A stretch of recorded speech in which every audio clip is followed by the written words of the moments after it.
सुनिएगा ध्यान से। लेकिन कुछ ऐसे क्वेश्चन वर्ड्स होते हैं जिनका प्रयोग हम प्रीपोजिशन के साथ करते हैं। प्रीपोजिशन जानते हैं बच्चे? Preposition is a word that is used before a noun और a pronoun and shows its relation with another word used in a sentence. बुझाइल ना भाई? कैसे इंग्लिश को पे ज़्यादा वाला ठीक ना। संबंध सूचक अव्यय क्या होता है? वह शब्द जिसका प्रयोग किसी संज्ञा सर्वनाम के पहले होता है और जो अपना संबंध वाक्य में प्रयुक्त अन्य शब्दों से दिखाता है, उसे हम क्या बोलते हैं? प्रीपोजिशन। ठीक है बच्चे? तो प्रीपोजिशन के साथ भी क्वेश्चन वर्ड्स का प्रयोग होता है। जैसे बच्चे किसे का अंग्रेजी हमने बताया था? हुम बताए थे ना। अब कह दे बच्चे कि तुम किससे बात कर रहे थे, तो ये भी तो प्रश्न है, ये भी तो प्रश्न पूछ रहे हैं हम। इंट्रोगेटिव सेंटेंस है भी है तो आएगा किससे। तो किसे का अंग्रेजी जानते हैं? अब किससे के लिए क्या लिखेंगे? मैं कहूँ बच्चे कि वह किसके साथ विद्यालय जाता है, तो किसके साथ की अंग्रेजी क्या लिखेंगे? ठीक ना। कुछ मतलब किसका किसकी किसके होता है। अब किसके साथ आ जाएगा तब क्या करेंगे? मैं कहूँ कि कहाँ का अंग्रेजी क्या होगा बच्चे? वेयर बताए थे ना। मैं कहूँ कि आप कहाँ से आ रहे हैं, कहाँ से आ रहे हैं, तब क्या करेंगे आप? नहीं नहीं फ्रेज नहीं होगा, क्वेश्चन वर्ड के साथ प्रीपोजिशन लगाएंगे। ठीक है, चलिए देखो। तो बच्चे लोग हेडिंग लिखेंगे use of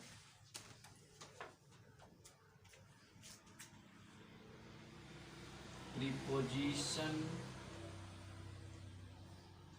plus question words. पूरा लिख दें? चलिए लिख देते हैं। क्वेश्चन वर्ड्स यानी कि प्रीपोजिशन प्लस क्वेश्चन वर्ड का प्रयोग।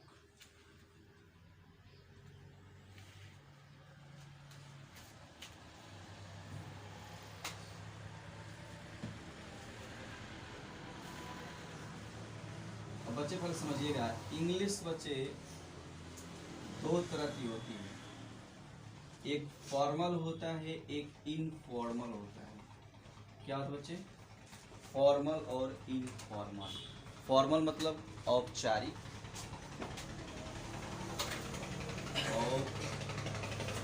औपचारिक, और इनफॉर्मल अनौपचारिक। क्या बच्चे? अनौपचारिक। अब बच्चे लोग बच्चों को कुछ समझ में कम आया होगा कि सर जी ये फॉर्मल क्या होता है और इनफॉर्मल क्या होता है ना बच्चे। अब सुनिए, नहीं समझ में आता तो जाता है।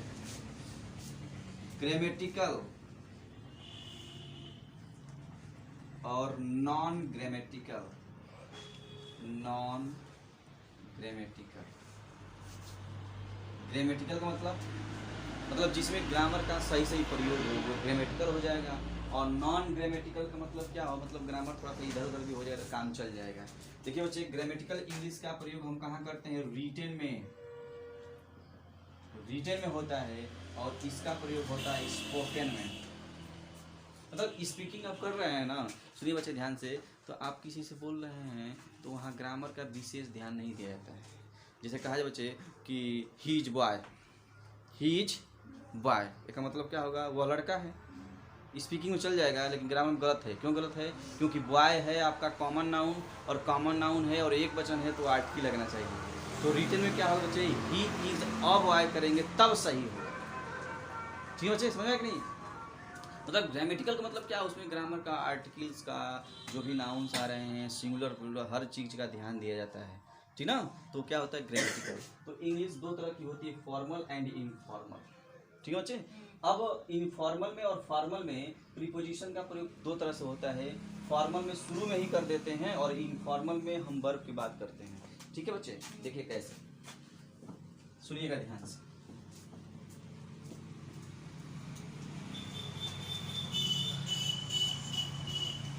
ये आपका रहेगा फॉर्मल का कॉलम, फॉर्मल इंग्लिश, और ये रहेगा आपका इनफॉर्मल, इनफॉर्मल का कॉलम रहेगा। ठीक है बच्चों, चलिए ध्यान से देखते हैं। तो बच्चे लोग सुनिएगा ध्यान से, इसको बनाया जाता है। देखिए जैसे टू मतलब क्या होता है? से होता है ना बाबू। टू मतलब से, चाहे को भी होता है। और हुम मतलब क्या होता है? किसे या किसको, किसे या किसको हमने बताया है। अब बच्चे टू हुम को एक साथ जोड़ेंगे तो किसे धन से बराबर किस से नहीं हो जाएगा, संधि विच्छेद आता है सबको ना। तो देखिए टू हुम को एक साथ लिखेंगे, टू हुम तो किसे धन से बराबर क्या हो जाएगा, किस से। तो ये बनेगा, आपको बनाना पड़ेगा। चलिए बनाते हैं। आइए फॉर्मल में क्या करेंगे, हम क्वेश्चन वर्ड के पहले ही हम प्रीपोजिशन लिख देते हैं। यहाँ लिख देंगे बच्चे टू किस, इसका मीनिंग क्या हो जाएगा, किस से। टू हुम मतलब किस से। अब इनफॉर्मल इंग्लिश में क्या करते हैं बच्चे, देखिए यहाँ पे हम पहले लिखेंगे क्वेश्चन वर्ड, और जानते हैं बच्चे क्वेश्चन वर्ड के तुरंत बाद क्या आता है, हेल्पिंग वर्ड, उसके बाद क्या आता है, मेन वर्ब ना। अब प्रीपोजिशन यहाँ पे यहाँ लगेगा, टू को यहाँ लिखेंगे। देखिए बच्चे ये वाला यूज करिएगा, अच्छा रहता है, अच्छा भी लगता है, ठीक ना। उसके बाद हम लिख देंगे ऑब्जेक्ट या कंप्लीट क्वेश्चन। जैसे मैं कहूँ बच्चे कि तुम कल मोबाइल पर किससे बात कर रहे थे, किससे, तो क्या लिखेंगे, टू हुम, ठीक है। To whom were you talking on the mobile yesterday, ये भी सही है। या बोलेंगे कि whom were you talking to on the mobile yesterday.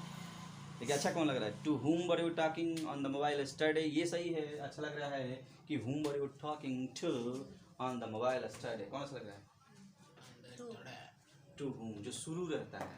अच्छा शुरू में लगा दीजिए, बाद में भूल जाएंगे लगाए कि नहीं लगाए, शुरू में लगा लीजिए, काम करता हूँ। सुनिए with whom, with whom, with मतलब के साथ होता है, और हुम मतलब किसे, चाहे किसके, किसे या किसको। तो किसे धन साथ, किसके साथ, क्या हो जाएगा, किसके। अब इसमें लगा लीजिएगा, आप लगा लेना। अब सुनिए बच्चे, फॉर हुम, फॉर हुम, फॉर मतलब के लिए, किसके लिए। मैं कहूँ कि तुम यह कलम किसके लिए खरीदे हो, किसके लिए, क्या हो जाएगा, फॉर हुम, किसके लिए।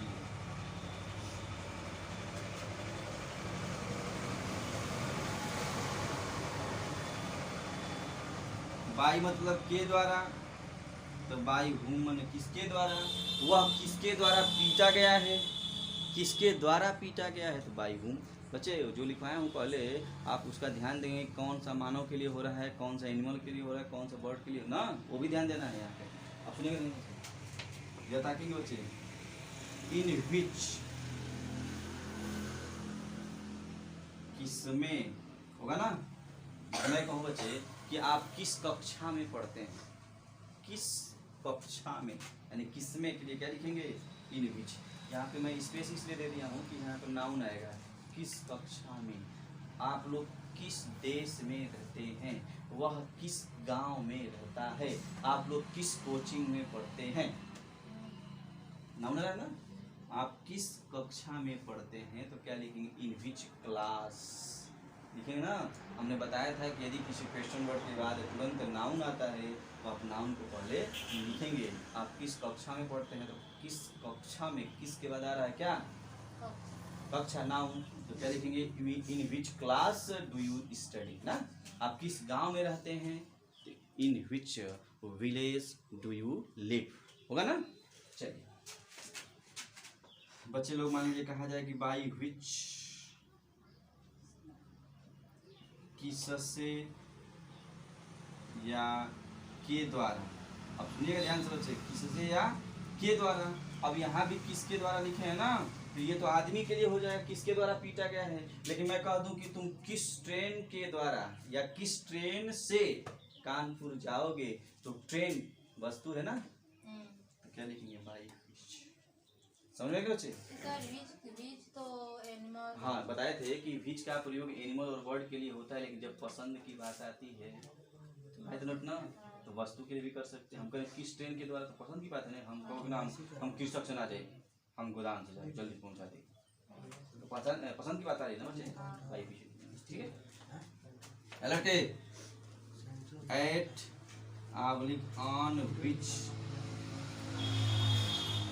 किस पर, पहले क्या, वह किस पर सोता है, वो बोरा पर की चटाई पर।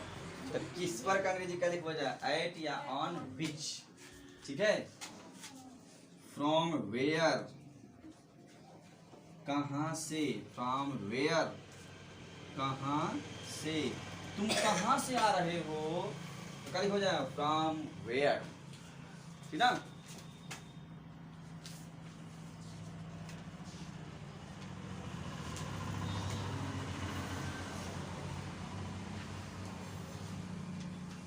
कब से, ये बच्चे सिंस, फॉर या फ्रॉम व्हेन लिखेंगे तो कब से हो जाएगा। सिंस और फॉर और फ्रॉम में थोड़ा सा अंतर होता है, आगे हम बताएंगे आप लोगों को अगली क्लास में, ठीक है। तो इसका मतलब है कब से। मैं कहूँ बच्चे कि आप लोग कब से कोचिंग आ रहे हैं, बोलो सर जी 17 तारीख से, 18 तारीख से आप लोग फीस नहीं जमा कर रहे हैं, ये अच्छी बात नहीं है। यानी आप लोग कब से आ रहे हैं, कब से, तो कब से के लिए क्या लिखेंगे, इसमें से कोई लिखेंगे, ठीक है, ठीक है बच्चे। नोट कर लीजिए इसको, इधर बना लेंगे ना आप लोग। बस क्या करना है, प्रीपोजिशन वहाँ पे लिख देना है, लिखिए फिर सब पे एग्जाम्पल देते हैं,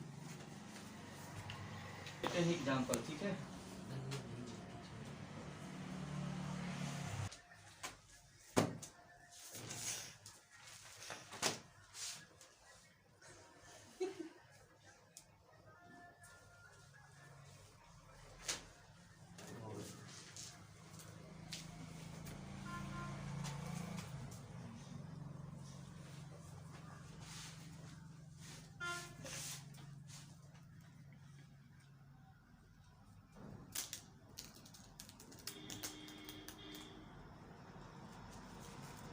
बच्चे कहा जाए कि वह कल मोबाइल पर किससे बात कर रहा था, बताइए बच्चे, हम प्रश्न पूछ रहे हैं कि नहीं, ये इंटरोगेटिव सेंटेंस है कि नहीं, और इंटरोगेटिव सेंटेंस में कौन सा है, WH टाइप है, क्योंकि हम इसका आंसर यस या नो में नहीं दे सकते हैं।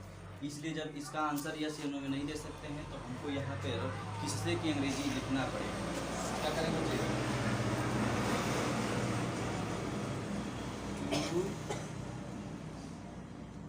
टू whom, या ताकि बच्चे किससे। उसके बाद क्या करते हैं बच्चे, टेंस के अकॉर्डिंग हम हेल्पिंग वर्ब लिखते हैं। तो किससे बात कर रहा था, कौन सा टेंस है, जब पास्ट में कार्य जारी रहता है तो पास्ट कॉन्टिन्यूअस टेंस होता है। पास्ट कॉन्टिन्यूअस का हेल्पिंग वर्ब वाज और वर्ब होता है। सब्जेक्ट हमारा क्या है, एक वचन है ना, तो यहाँ क्या कर देंगे हम, वॉज, वॉज। उसके बाद सब्जेक्ट लिखेंगे ना, ही, ठीक है। बात करना, टॉक, और कॉन्टिन्यूअस में ING फॉर्म लगता है, talking. To whom was he talking, किस पर, मोबाइल पर, ऑन द मोबाइल। कल, बीता हुआ कल है तो क्या लिखेंगे, yesterday। समझ में आया कि बच्चे। आप चाहें तो इसको ऐसे ही बोल सकते हैं कि whom was he talking to on the mobile yesterday, अच्छा लगेगा। बोले बच्चे, हम बोले बच्चे कि to whom was he talking on the mobile yesterday, ये अच्छा लग रहा है, या फिर to whom was he talking to on the mobile yesterday, कौन अच्छा लग रहा है, पहला वाला, ठीक है, वो भी सही है, ये भी सही है, ठीक। लिख दे उसको भी।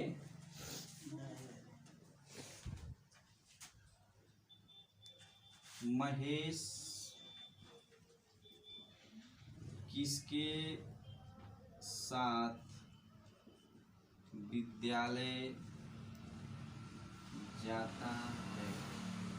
चलिए बच्चों, कह रहा है कि महेश किसके साथ विद्यालय जाता है, किसके साथ, क्या करेंगे बच्चे, हाँ, विथ whom। उसके बाद डज ना, प्रेजेंट इंडेफिनिट टेंस है।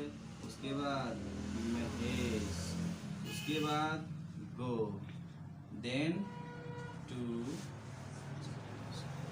ठीक है।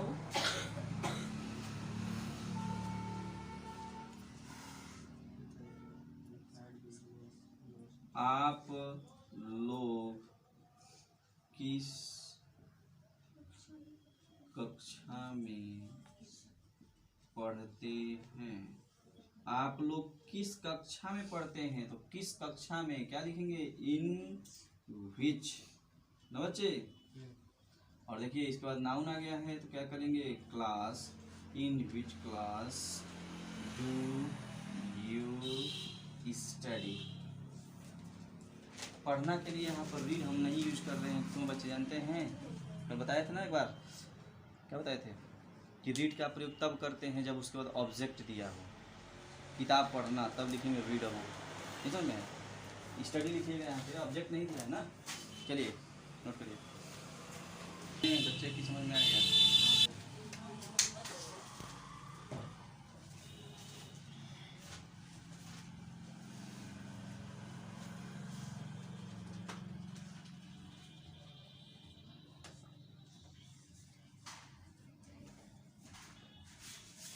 वह किस ट्रेन से कानपुर जाएगा, क्या करेंगे बच्चे, by which train will he go to,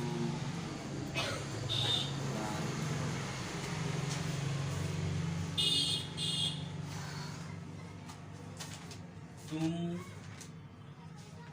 कहाँ से आ रहे हो, तुम कहाँ से आ रहे हो, तो कहाँ से क्या लिखेंगे, फ्रॉम वेयर।